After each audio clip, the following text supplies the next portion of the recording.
Hi guys, a very good morning to one and all. So today is 18th March 2017 and we are going to cover one of the article of the Hindu. So guys, before we proceed, I would like to inform you that this is only one article. If you want the remaining articles, then please do check out some other videos. And if you have any doubts or queries, please contact me through this email or just you can give me a call. And today's article that we are going to discuss in this video is a road map for health. तो ये इस article का सब heading है affordable quality health care for all requires more human resources and cost control. तो इसमें basically जो national health policy है 2017 में उसके बारे में ये यहाँ पे बताया जा रहा है। और यहाँ पे इसमें ये ऑथर जो है वो ये बोलना चाहते हैं कि किसी भी ह्यूमन के लिए, चाहे वो बिलो पॉवर्टी लाइन हो या अबव पॉवर्टी लाइन हो, उसके लिए एक अफोर्डेबल और quality health care government should provide them. So article शुरू होता है यहाँ से। The national health policy 2017 which the center announces this week after nudge from the Supreme Court last year, faces the challenging task of ensuring affordable quality medical care to every citizen। यहाँ पे ये बोलना चाह रहे हैं कि जो national policy 2017 है उसको सेंट्रल गवर्नमेंट ने अनाउंस किया दिस वीक। यहाँ पे नज का मतलब होता है, एक सिनोनिम से नज का impetus means to push gently in a positive manner. Nudge का मतलब ये होता है। और यहाँ पे बोला जा रहा है after a nudge from supreme court last year. तो सुप्रीम कोर्ट के कुछ जजमेंट या फिर कुछ वर्डिक्ट से they got impetus to just announce the national health policy. यहाँ पर ये बोल रहे हैं faces the challenging task of ensuring. यहाँ तक में ये बोलना चाह रहे हैं कि जो भी अफोर्डेबल क्वालिटी मेडिकल केयर है मेडिसिन के मामले में, या फिर आपको डॉक्टर्स हो गया, या फिर आपका मेडिसिन हो गया, या फिर कुछ अदर मेडिकल रिलेटेड क्वेरी जो भी है, सबसे ज़्यादा चैलेंजिंग टास्क है उसमें कि एक ऐसा को क्यों बनाया जाए जो कि अफोर्डेबल हो और क्वालिटी वाइज भी ठीक ठाक हो। उसके बाद यहाँ से ये बोलना चाह रहे हैं with a fifth of the world's disease burden growing incidence of non communicable diseases such as diabetes, poor financial arrangement to pay for care, India brings up the rear among the BRICS countries in health sector performance. यहाँ पे ये बोल रहा है कि with fifth of the world's disease burden, a growing incidence of non-communicable diseases such as diabetes। यहाँ पे ये बोलना चाह रहे हैं कि जो नॉन कम्युनिकेबल डिजीजेज है, जैसे कि हो गया डायबिटीज, हो गया poor financial arrangement to pay for care, मतलब कि यहाँ पे ये उन लोगों के बारे में बोल रहे हैं those who are not affordable, who can't affordable a good and quality of medical treatment. उसके बाद यहाँ पे ये बोल रहे हैं India brings up the rear among the BRICS countries in health sector performance. जो ब्रिक्स कंट्री है जैसे Brazil, Russia, India, China and South Africa, ये 5 कंट्रीज हैं। और हालांकि इसमें एक इंसाइट ये भी है कि अभी कुछ दिनों पहले PRC, people's republic of China, उन्होंने एक ब्रिक्स प्लस की मांग की है। ब्रिक्स प्लस में और भी नेशंस जुड़ेंगे दैट आर बीजिंग फ्रेंडली। तो वो एक इंसाइट यहाँ पे मैंने सोचा देना जरूरी था। तो उसके बाद है India brings up rear among the BRICS countries in health sector performance. यहाँ पे ये बोल रहे हैं कि जो हेल्थ सेक्टर का परफॉर्मेंस है उसमें ब्रिक्स में ये 5 कंट्रीज में इंडिया सबसे पीछे है। उसके बाद against such a laggardly record the policy now offers an opportunity to systematically rectify well-known deficiencies through a stronger national health mission। यहाँ पे ये बोल रहे हैं कि जो डिमोटिवेट करता है, हमें डी इंसेंटिवाइज करता है, वो है वैसा रिकॉर्ड मेडिकल सेक्टर में होने के बावजूद एक एक पॉलिसी होनी चाहिए, एक सिस्टमेटिकली पॉलिसी होनी चाहिए जो कि जो भी मेडिकल सिस्टम में या फिर पूरा जो सिस्टम है उसमें जो डेफिशिएंसी हो उसको एक स्ट्रॉन्गर हेल्थ मिशन के थ्रू उसको कर्ब किया जाए, उसको रेक्टिफाई किया, आइडेंटिफाई करके रेक्टिफाई किया जाए। उसके बाद यहाँ पे ये बोल रहे हैं among the most glaring lacuna is the lack of capacity to use higher level of public funding for health। यहाँ पे ये बोल रहे हैं कि although there are very much lacuna and very much if and buts regarding our medical sector, but the glaring lacuna जो एक one of those ifs and buts is that we are unable, जो हम लोग का जो public funding for health होता है वो बहुत ही कम है, उसका लेवल बहुत ही लो है। उसके बाद rectifying this in partnership with states is crucial if the central government is make the best use of targeted government spending of 2.5% of GDP by 2025 up from 1.15% now। तो यहाँ पे ये बोल रहे हैं कि इस पार्टनर ये जो इस चीज को जो रेक्टिफाई करने के लिए बोला गया था कि we have to improve this, तो इस चीज के लिए यहाँ पे ये बोल रहे हैं कि स्टेट के साथ पार्टनरशिप करना बहुत जरूरी है, क्योंकि सेंट्रल गवर्नमेंट का टारगेट ये है कि in health sector 2.5% of GDP should be spended by 2025 तक उसको स्पेंड करना है। उसके बाद बोला गया है कि अप फ्रॉम 1.15% नाउ, मतलब अभी के डेट से 1.15%। उसके बाद इसमें ये बोल रहे हैं although a major capacity expansion to produce MBBS graduates took place between 2009 and 2015। यहाँ पे ये बोल रहे हैं कि जो एमबीबीएस ग्रेजुएट्स जो एमबीबीएस की डिग्री लेते हैं डॉक्टर्स, जो डॉक्टर बनते हैं एमबीबीएस करने के बाद, तो वो 2009 से 2015 में वो जो एमबीबीएस ग्रेजुएट का जो फ्लो था वो बहुत ज़्यादा था। And more initiative were announce later, और इस आंकड़े को देखते हुए there were many initiatives announced by the government. This is unlikely to meet policy goals since only 11.3% of registered allopathic doctors are working in the public sector as of 2014, and even among these the number in rural areas was abysmally low।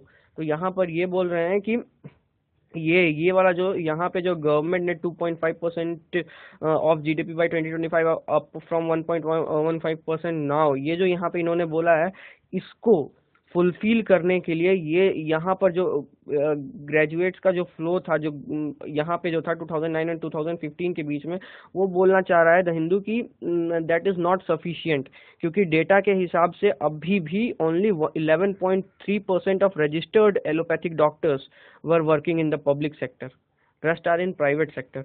तो यहाँ पे इतना ही है। और फिर 2014 के data के हिसाब से, और इसमें से भी they are very few allopathic doctor who work in rural areas.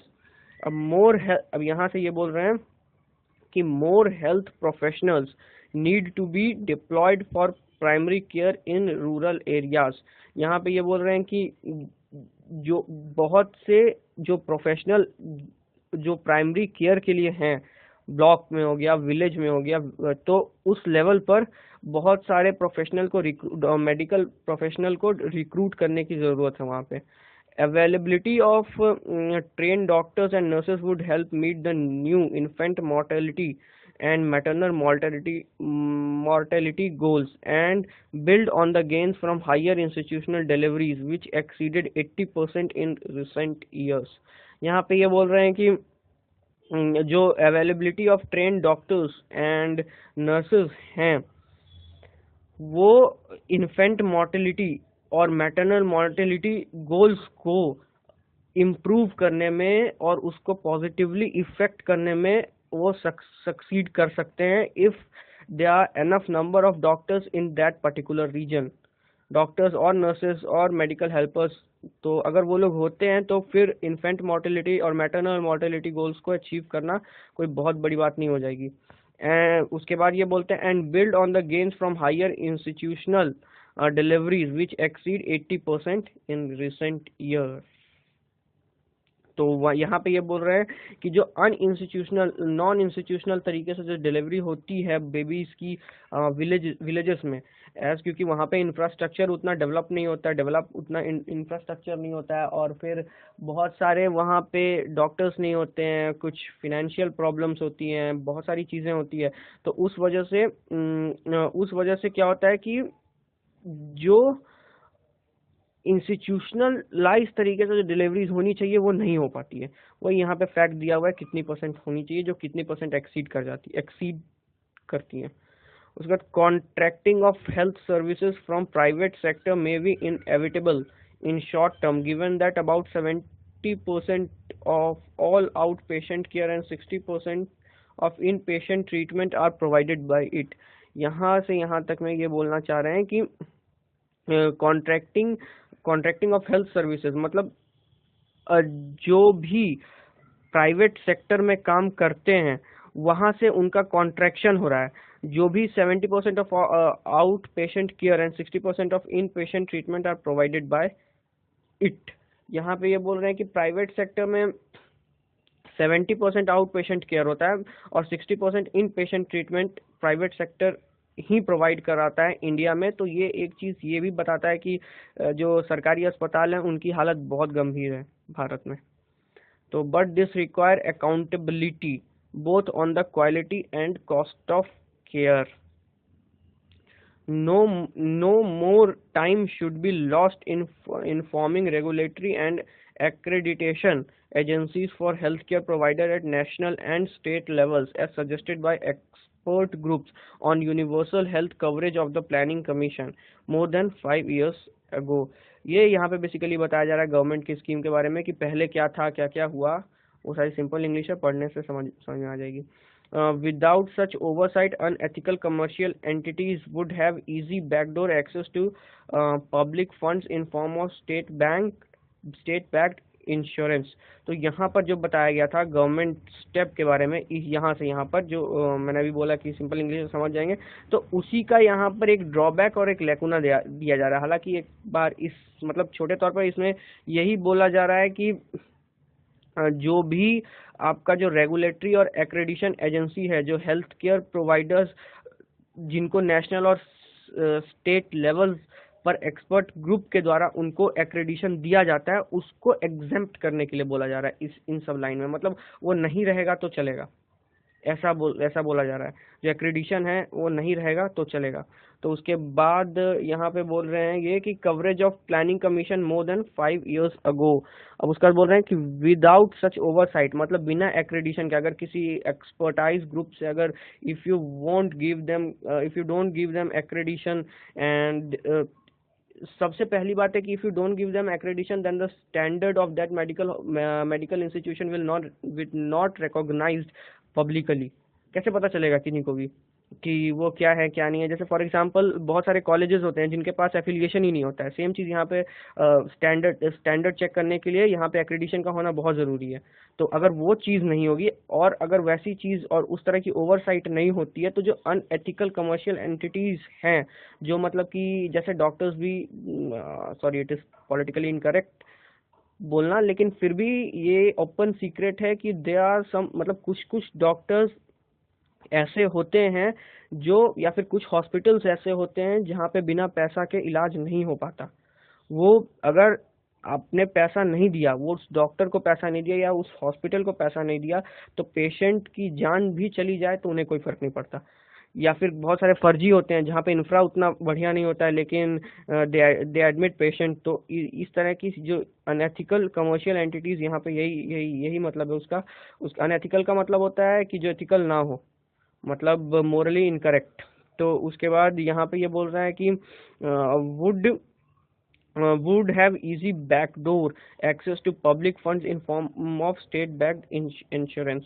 यहाँ पे ये बोला जा रहा है कि जब एक्रेडिशन नहीं होगा तो जो भी कोई भी किसी का भी जो स्टैंडर्ड होता है वो स्टैंडर्ड पता नहीं चलेगा। अब जब स्टैंडर्ड पता नहीं चलेगा तो जो अच्छे हॉस्पिटल हैं, जो बुरे हॉस्पिटल हैं, जो इस तरह के अनएथिकल कमर्शियल इंस्टीट्यूट्स हैं, वो सब एक ही पर्सपेक्टिव से सबको देखा जाएगा। तो उसमें क्या होगा कि state government will not be able to identify such unethical or fake institution, medical institution, तो उसमें क्या होगा कि जो फैसिलिटीज जो अच्छे इंस्टीट्यूट को सरकार के तरफ से मिलती है, या फिर कुछ इस तरह का अगर सरकार करती है, जैसे कि public public PPP, public private partnership, अगर मेडिकल फील्ड में for example, for an instance, अगर वो इस तरह से वो लोग करती हैं, तो करते हैं सरकार और स्टेट गवर्नमेंट और प्राइवेट हॉस्पिटल्स वाले मिल करके, तो जो फैसिलिटीज अगर जो फैसिलिटीज अच्छे हॉस्पिटल को मिलती है, वही फैसिलिटीज उन सभी बुरे को भी बुरा जो आपका हो गया अनएथिकल कमर्शियल एंटिटीज, ये सब जो फेक इंस्टीट्यूशन, ये सब सबको मिल सकती है। उसके बाद स्टेट बैक्ड इंश्योरेंस है, वही यहाँ पे बोला जा रहा है। It should also be mandatory for all health institution to be accredited. यहाँ पे ये बोला जा रहा है, सिंपल इंग्लिश है, ये तो समझ में आ ही गया होगा। And to publish the approved cost of treatments in order to remove the prevailing asymmetry of information। यही if anyone wants to get information about any institution, then he will not be able to get standardized information if the institution is not accredited।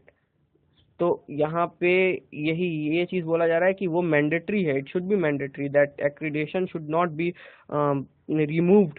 तो उसके बाद बोला जा रहा है कि for the new policy to start on a firm footing, the center has to get robust health data। उसके बाद currently this is fragmented because input from multiple sources and sample survey are not reconciled and the private sector is often not in the picture। उसके बाद to reduce high out of pocket spending, early deadlines should be set for public institution to offer essential medicines and diagnostic test free to everyone। यहाँ पे ये जो है, यहाँ से यहाँ तक ये एक्चुअली है गवर्नमेंट की स्कीम है कि जो कि मतलब एक इक्विवोकल एक रहता है इन लोगों की फीस, मतलब कुछ भी चार्ज करते हैं। तो ये जो कोट एंड कोट कुछ भी जो है, उसको उस चीज को कम करने के लिए एक early deadline should be set for public institutions to offer essential medicines and diagnostic test free to everyone। This was estimated in 2011 to require a spending increase of only 0.4% of GDP, which is within the 2.5% that the center is talking about। यहाँ पर जो centre ने बोला था कि 2025 तक 2.5 जो percent है जीडीपी का वो स्पेंड होना चाहिए इसमें, लेकिन 2011 में ये एस्टिमेट किया गया था कि only 0.4% of increase in of GDP is required to cope up with all this lacuna. तो ये शायद एक फेलियर रहा है इंडियन इंस्टीट्यूशन का। तो खैर ये आर्टिकल यहीं पे था, ये एक इम्पॉर्टेंट आर्टिकल है, हो सकता है या तो इससे डायरेक्ट क्वेश्चन बन जाए या फिर या फिर ये कहीं ये सब पॉइंट्स फोल्डर में काम आ जाए। तो please do read out it. और फॉर टुडे आज के लिए इतना ही। Thanks for watching this video and please if you have any doubt then please contact on the given number and email। So guys, hope you have enjoyed this and thanks for watching। Thank you very